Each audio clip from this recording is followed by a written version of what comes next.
আসসালামু আলাইকুম। আমি আজকে আবার একটা নতুন ভিডিও নিয়ে আসলাম।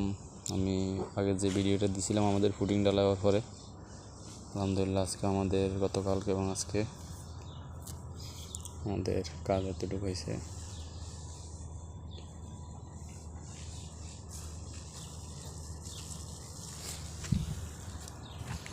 আমাদের তাবুক লাগানো প্রায় শেষ। আগামীকাল থেকে ইনশাল্লাহ আমরা শর্ট কলমগুলো শাটারিং করবো। আগামী বৃহস্পতিবার ইনশাল্লাহ আমরা শর্ট কলমগুলো ডালাই দিয়ে দেবো।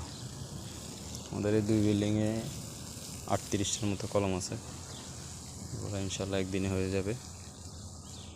এখন আমরা তাবুক 2 দিন ইনশাল্লাহ কাজ এতটুকু এসে গেছে। ইনশাল্লাহ যখন আমরা শর্ট কলম করব তখন ইনশাল্লাহ আবার ভিডিও দিব কীভাবে করছি ডালাই করার আগে। যখন শর্ট কলম ভরায় মাটি ভরায় ফিলিং করব, ফ্লেস বিমে যখন লোন করব তখন আবার ইনশাল্লাহ ভিডিও দিব।